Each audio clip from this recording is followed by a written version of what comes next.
My name is Michael Carter, and before anything else I'm about to tell you, you need to understand one thing. I wasn't just a man who lied. I was someone who built his own identity on lies. I lived inside such a convincing persona that over time, I began to believe it was real. Every word I said had a hidden purpose. Every gesture I made carried an intention no one saw. Behind a polite smile lay a silent predator, trained to identify weaknesses and turn them into profit. And, as painful as it is, to admit now I was proud of this dark talent that distanced me from anything that could have ever been decent. The truth is, for many years, I believed I was invincible. I would talk to people looking them straight in the eye, promising security, guaranteeing advantages, making them lower their guard. And when they trusted me, that's exactly when I pulled the emotional trigger. Seeing someone believe in me gave me such a great sense of power that it intoxicated me. I stole dreams, plans, life, savings, and still slept peacefully as if nothing had happened. Deep down, I thought I was just taking advantage of the system, being smarter than those I was deceiving, but there was something I couldn't completely silence. A weight, a shadow, an unease that grew every time I looked in the mirror for more than a few seconds. It was as if a part of me knew that this wouldn't last forever, that one day all those masks would fall at the same time. I ignored it, ran away, distracted myself with easy money, cars, parties, and ever bigger lies. I thought I had time, that I could stop whenever I wanted, that nothing could reach me. Little did I know that the end was much closer than I imagined, and that the truth would find me in a way that made it impossible to escape. If what you've heard so far has stirred something within you, then stick with me. Subscribe and leave a like before the next part begins, because what comes next is something you need to hear until the end. When I think about the path I chose, I realize that my life of crime began long before I made my first easy money. It began the moment I allowed lying to become more comfortable than the truth. Lies were light, sweet, convenient. The truth, on the other hand, came heavy, demanded responsibility, called for changes I wasn't willing to make. So when I took my first conscious step into that world, it wasn't a sudden leap into darkness, but a slow, silent slide towards an abyss I was digging myself without realizing it. And the further I advanced, the harder it became to turn back. Living as a con artist offered me a kind of distorted glory. I felt important, needed, influential. People treated me as someone trustworthy, someone successful. I arrived at places with the posture of someone who had everything, even though I had nothing in reality. The feeling of manipulating situations gave me a control that, until then, I had never experienced. I shaped stories, created characters, invented realities. And the more elaborate my plots were, the more I believed I was born for this. My phone never stopped ringing, and each call was the gateway to a new scam. I spoke to vulnerable people as if I were offering genuine help, when in reality, I was just assessing how much I could extract from them. And the worst part is that within this charade I called life, I believed I was the protagonist of a grand strategy. I thought I was winning. I thought the world was mine. I thought my gift for lying was a talent, not a burden. The money came quickly, and with it came temptations that further fueled my spiritual blindness. Cars that weren't mine, clothes I hadn't bought, parties where I smiled as if I were happy. But behind all of that, there was a restlessness I tried to stifle. It was as if something inside me whispered that this life had no foundation, that everything would crumble sooner or later. And even perceiving this silent voice, I preferred to ignore it, because listening meant facing who I really was. Today I know, when the soul is sick, it always tries to warn us. The question is, how long can someone ignore this warning before something much bigger intervenes? And you, have you ever felt God trying to speak to you, even when you didn't want to hear? Comment if this has ever happened to you. Before I became the man who deceived without blinking, there was a specific moment when everything inside me changed. It wasn't a big con. It wasn't something planned. It wasn't $1 million fraud.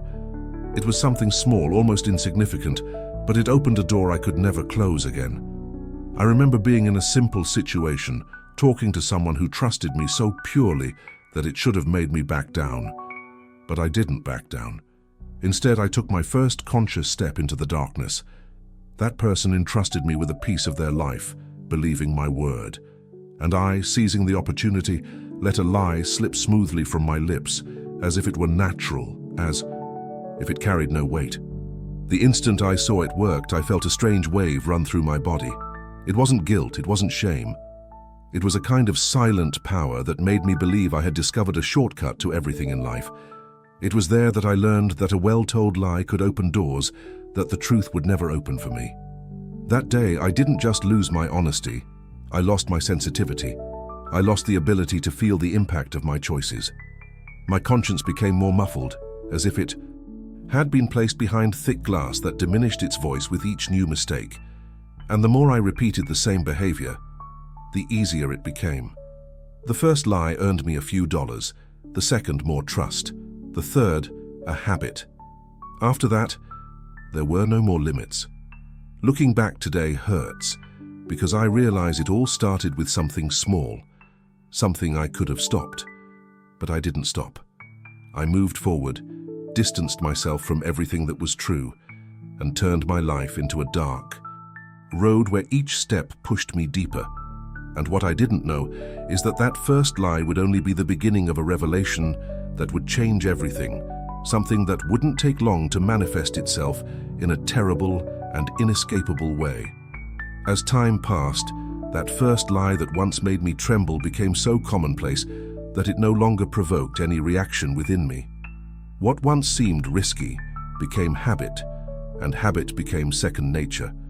I began to see people not as lives, but as doors that could be opened, explored, and then closed without any remorse. It was as if my heart was becoming a desert, and with each step I took, it became more arid, more silent, more incapable of feeling anything that resembled humanity. I knew how to speak as a friend, advisor, professional, but it was all an act.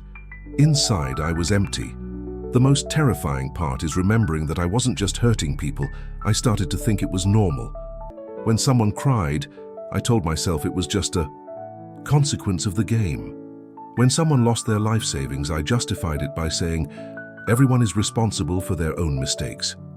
I built an altar to my own coldness, and on it I sacrificed what little conscience I had left. Lying stopped being something I told. It became who I was. And while my soul withered, my outward appearance strengthened.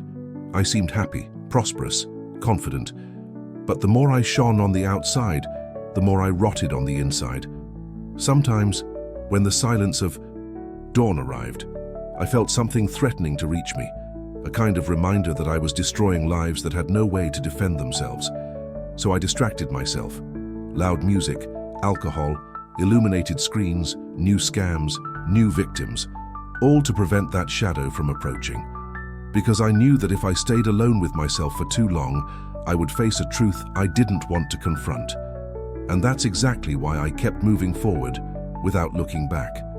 Because admitting what I had become meant admitting that I had completely lost control of my own soul.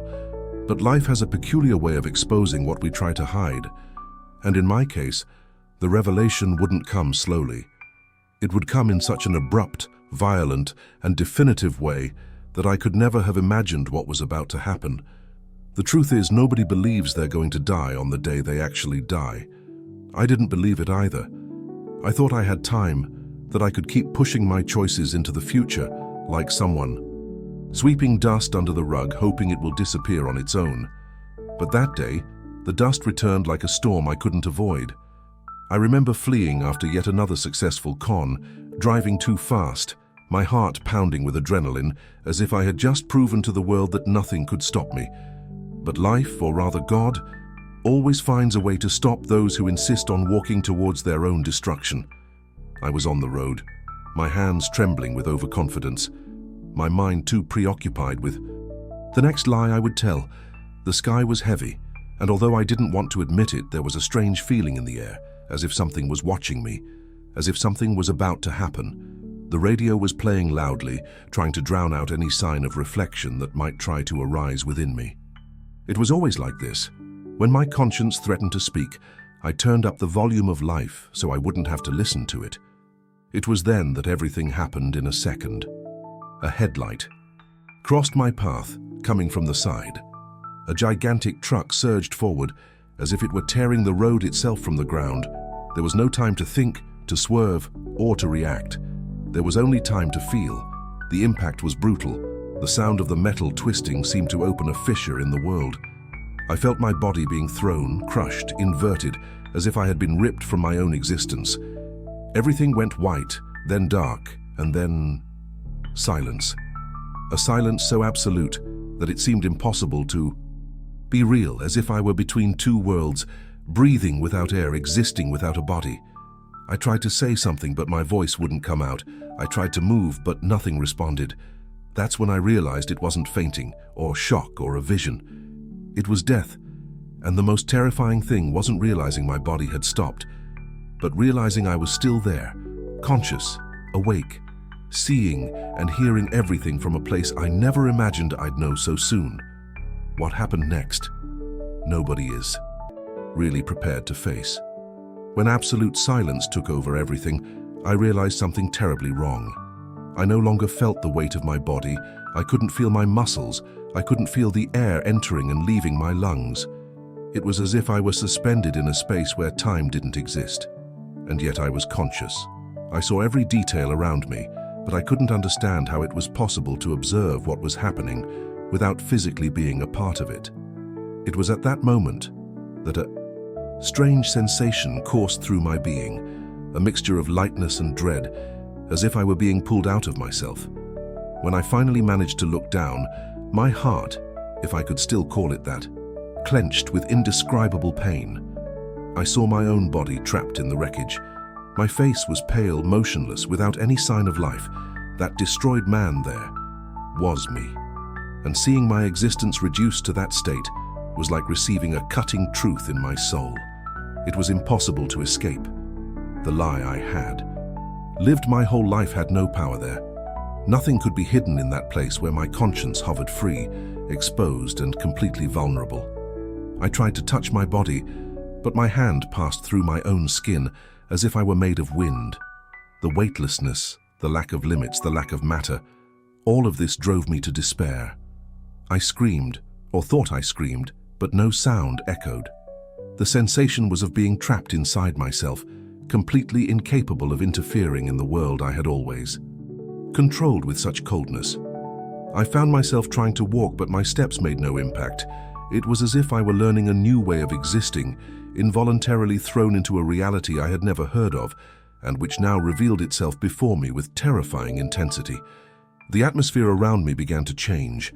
The sound returned, but it wasn't a physical sound. It was like a distant echo, coming from somewhere I couldn't identify. A presence began to approach, and this presence didn't need to be seen to be felt.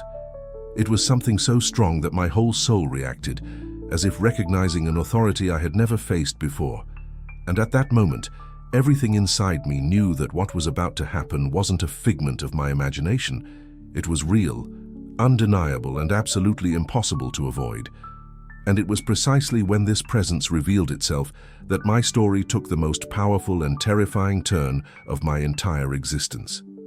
The approaching presence made no sound of footsteps, did not displace the air, did not cast a shadow. It simply was. And the closer it came, the more impossible it became for me to maintain any defense, any justification, any narrative I had constructed throughout my life.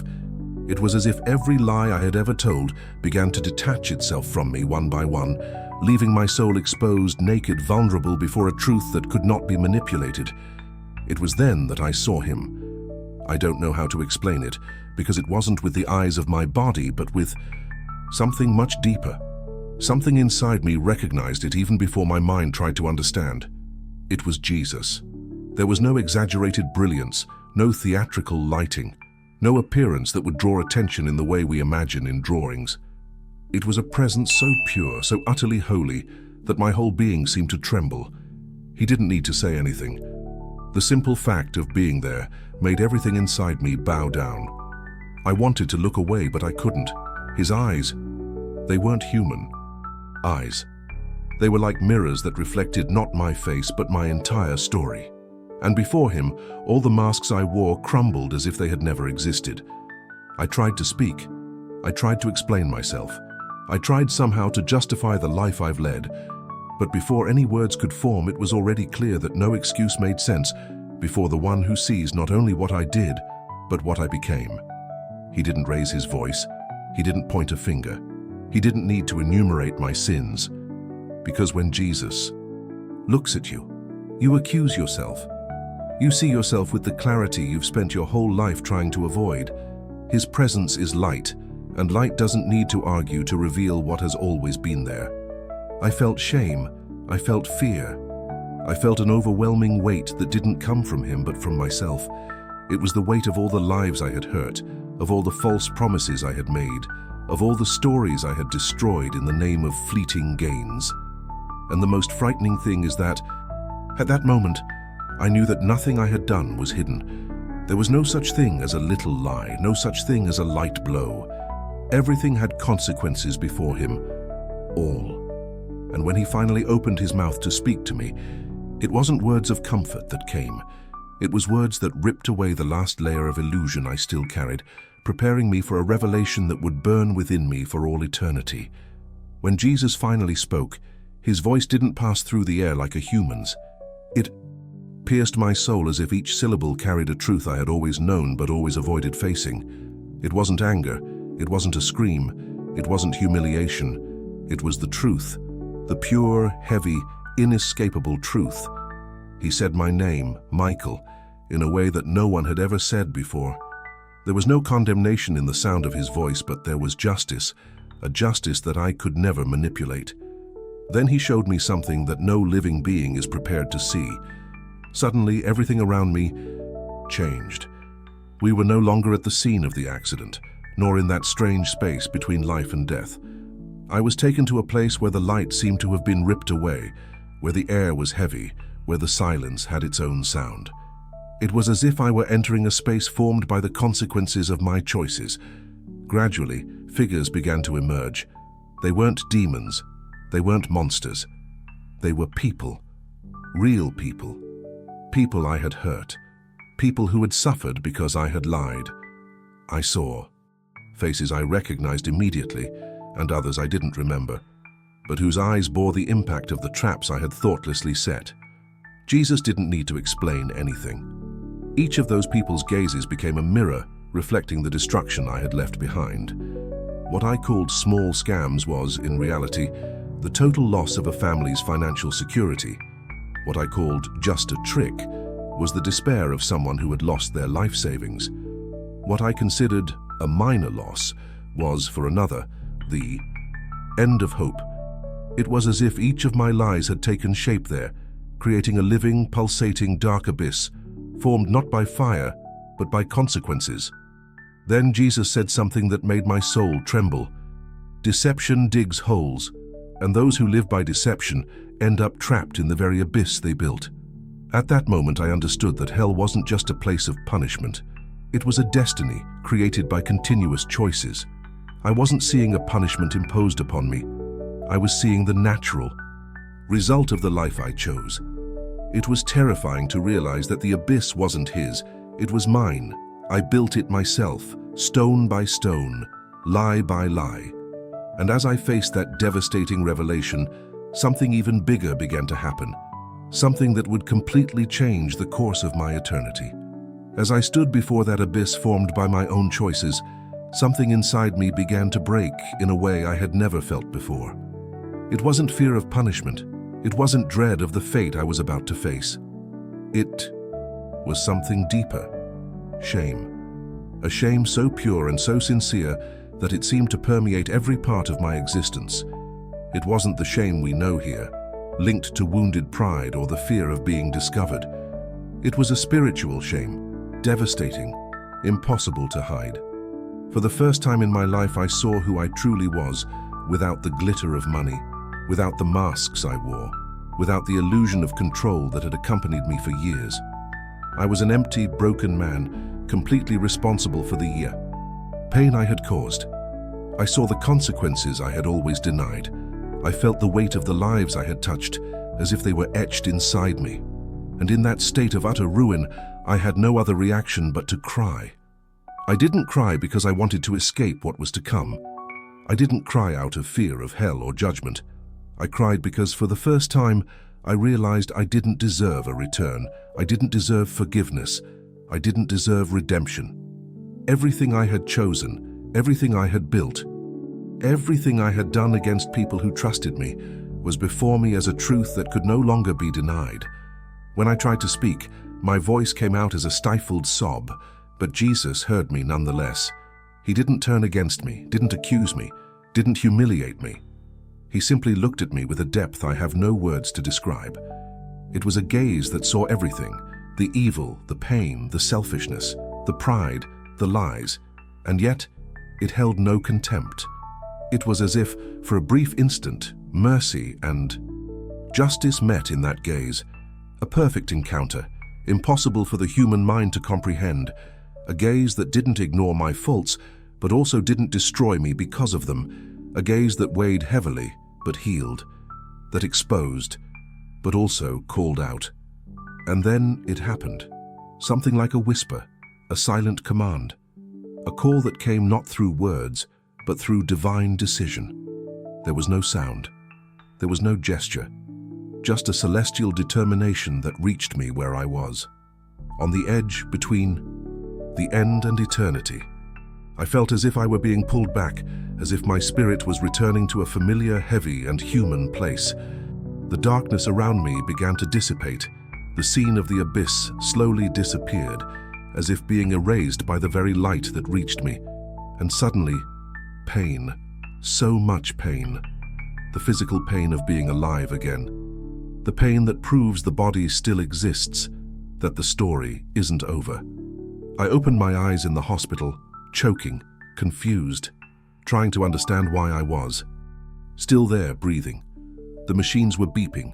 The lights seemed brighter than they should be, and my chest burned with an intensity that mixed suffering and relief. At that moment, I knew I hadn't come back because I deserved it. I had come back because I needed to change, deeply, completely, irrevocably. Because when eternity looks inside you, you don't come back the same. You don't come back whole. You come back scarred. But what Jesus would say to me after that would be even more impactful and completely impossible to ignore.